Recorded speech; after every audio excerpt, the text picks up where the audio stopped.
Hello guys, માં ખોડાલ education ચેનલમાં તમારું હાર્દિક સ્વાગત છે। તો આજે આપણે સ્ટેન્ડર્ડ 12નું સ્ટેટિસ્ટિકનું ગાલા અસાઇનમેન્ટનો પહેલો પેપર કરવાના છે, તેમાં ભાગ બીજો કરી રહ્યા છે આજે આપણે। તો તેમાં ટોટલ આપણને કેટલા 21 થી 30 ક્વેશ્ચન છે અને બધા ગુણના એક માર્ક્સ છે। તો પહેલો સવાલ શું છે કે ફુગાવાનો દર શોધવા માટે કયા સૂચકાંકનો ઉપયોગ કરવામાં આવે છે? ફુગાવાનો દર શોધવાનું સૂત્ર આપો। તો ફુગાવાની આમનોંધ આપણે ફુગાવાનો દર કયા પરથી શોધશું? તો ફુગાવાનો દર શોધવા માટે જથ્થાબંધ ભાવનો સૂચકાંકનો ઉપયોગ કરવામાં આવે છે અને તેનું સૂત્ર શું છે કે ચાલુ વર્ષનો જથ્થાબંધ ભાવનો સૂચકાંક માઇનસ અગાઉના વર્ષનો જથ્થાબંધ ભાવનો સૂચકાંક અને છેદમાં શું આવશે કે અગાઉના વર્ષનો જથ્થાબંધ ભાવનો સૂચકાંક ગુણ્યા 100।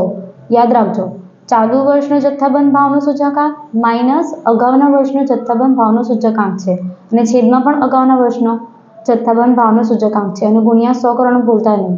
હવે બીજો પ્રશ્ન કે સહસંબંધની વ્યાખ્યા આપો। સહસંબંધ એ આપણે બીજું ચેપ્ટર છે તે જોઈ જ ગયા છે આપણે। તો તેનો વ્યાખ્યા શું છે કે બે સંબંધિત યાદચ્છિક ચલની કિંમતમાં પ્રત્યક્ષ અથવા પરોક્ષ કારણથી એકસાથે વધઘટ થતી હોય તો તે બે ચલ વચ્ચે સહસંબંધાંક છે એમ કહેવાય। સમજ પડી? હવે આનું તમારે ઉદાહરણ લખવું હોય તો લખી શકાય કે કોઈ વસ્તુની કિંમત અને માંગ। સમજ પડી? હવે ત્રીજો સવાલ, સુરેખ નિયત સંબંધ મોડેલ જણાવો। મોડેલ આપણું શું છે સુરેખ સંબંધનું કે y alpha plus beta x plus you છે। યુ સ્વરૂપનો છે જેમાં એ આલ્ફા અને બીટા અચળાંક છે અને યુ એ આપણી તૂટતી ચલ છે। સમજ પડી? હવે 24મો, સામાયિક શ્રેણીનું વલણ માપવાની રીતોના નામ લખો। તો સામાયિક શ્રેણીના વલણ માપવાની રીત કેટલી છે? ત્રણ રીત છે, બરાબર? તેમાં પહેલી કઈ છે? આલેખની રીત, ન્યૂનતમ વર્ગની રીત અને ચલિત સરેરાશની રીત। કેટલી રીત છે? 3 રીત। કઈ? આલેખની રીત, ન્યૂનતમ વર્ગની રીત અને ચલિત સરેરાશની રીત। હવે તેના પછીનું ઘટનાની વ્યાખ્યા આપો। ઘટના એટલે શું કહેવાય કે યાદચ્છિક પ્રયોગના નિર્દેશ અવકાશમાં ઉપયોગને ઘટના કહે છે। તેને સામાન્ય રીતે A, B, C, D વડે અથવા A1, A2, A3 એવી રીતના દર્શાવવામાં આવે છે। જો હવે આનું ઉદાહરણ આપીએ તો જો પાસો ઉછાળવો, તેના પર આવતા અંક, એ વસ્તુ આપણે શું કહેવાય? ઘટના કહેવાય। સમજ પડી? હવે 26મો, અસતત યાદચ્છિક ચલની વ્યાખ્યા આપો। તો શું છે વ્યાખ્યા? જે યાદચ્છિક ચલ x વાસ્તવિક કિંમતોના ગણ r માં અથવા તેના ઉપગણમાં ગણી શકાય તેટલી કિંમતો ધારણા કરી શકાતો હોય તે યાદચ્છિક ચલ x ને અસતત યાદચ્છિક ચલ કહેવામાં આવે છે। સમજ પડી? શું છે કે આપણો જે ચલ x છે તે વાસ્તવિક સંખ્યાનો હોય અને ગણ r માં અથવા તેના ઉપગણમાં ગણી શકાય તેટલી કિંમતનો ધારણ કરી શકાતો હોય તે યાદચ્છિક ચલને x ને અસતત યાદચ્છિક ચલ કહેવામાં આવે છે। યાદ રાખજો। હવે તેના પછીનો પ્રામાણ્ય વિતરણની વિષમતા કેટલી હોય છે? આ તો આપણો નિયમ ગુણધર્મ જ હતો કે પ્રામાણ્ય વિતરણની વિષમતા 0 હોય છે। યાદ રાખજો, હંમેશા 0 જ આવશે। કોની વિતરણ? પ્રામાણ્ય વિતરણની વિષમતા કેટલી હોય? 0 જ હોય। સમજ પડી? હવે 28મો, પ્રામાણ્ય વક્ર એ પ્રામાણ્ય ચલની કઈ કિંમતની બંને બાજુઓ સમમિત હોય છે? તો જો પ્રામાણ્ય વક્ર એટલે આપણો z થાય। z 0 ની બંને બાજુઓ સીમિત હોય છે। સમજ પડી ગઈ ને?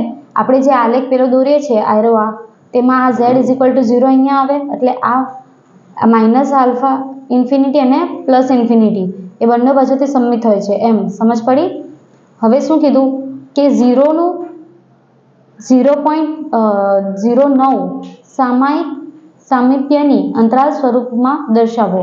અંતરાલ સ્વરૂપ યાદ હોય તો આલ્ફા માઇનસ બેટા પ્લસ અને a પ્લસ બેટા। સમજ પડી ગઈ? એ આપણો શું કહેવાય? 0 એ આપણો a કહેવાશે અને 0.09 તે આપણું ડેલ્ટા કહેવાશે। એટલે a ની જગ્યાએ 0 મૂકશું અને ડેલ્ટાની જગ્યાએ 0.09 મૂકશું।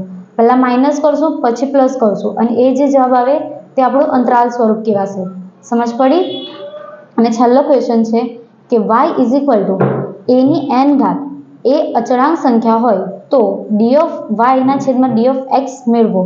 તો આપણો નિયમ અનુસાર છે કે જો એની એન ઘાત હોય અને એ અચળાંક સંખ્યા હોય ને તો ડી ઓફ વાયના છેદમાં ડી ઓફ એક્સ હંમેશા 0 જ આવશે. યાદ રાખજો, નિયમ જ છે આપણો આ ચેપ્ટરનો. સમજ પડી ને કે y ઇઝ ઇક્વલ ટુ એની એન ઘાત હોય તો શું આવે, ડી ઓફ વાયના છેદમાં d of x is equal to 0 જ થશે. સમજ પડી? હવે આમાંથી જે અમુક ક્વેશ્ચન છે તે આવી શકે એમાંના છે તો એક આ ક્વેશ્ચન, પછી બીજો એક આ વિષમતાવાળો, સામાયિક ક્ષણનું માપ, આ ત્રણમાં જે અમે જોયું હશે, અને એક આ મોડલ, આ 3-4 ક્વેશ્ચન જોઈ જજો.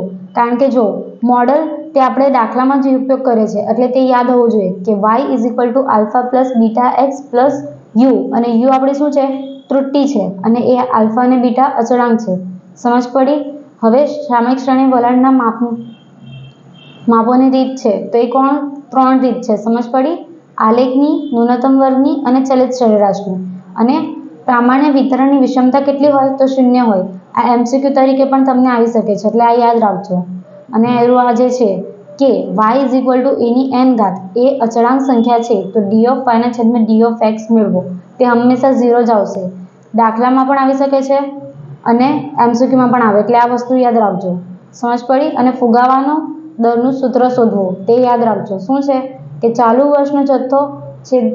વર્ષનો જથ્થાબંધ ભાવનો સૂચકાંક માઇનસ અગાઉના વર્ષના જથ્થાબંધ ભાવનો સૂચકાંક છેદમાં અગાઉના વર્ષનો જથ્થાબંધ ભાવનો સૂચકાંક ગુણ્યા 100. સમજ પડી ગઈ? તો અમુક જે આમાં છે તે તમને દાખલામાં પણ કામ લાગે એ બધું તમે જોઈ જજો. એક આ ફુગાવાના દરનું સૂત્ર, પછી સુરેખ નિયંત્રણ સંબંધનું મોડલ, વિષમતા માપવાની, સામાયિક શ્રેણીની વલણ માપવાની રીતો, પછી આ જે છે છેલ્લો ક્વેશ્ચન, એ 4 બરાબર જોઈ લેજો.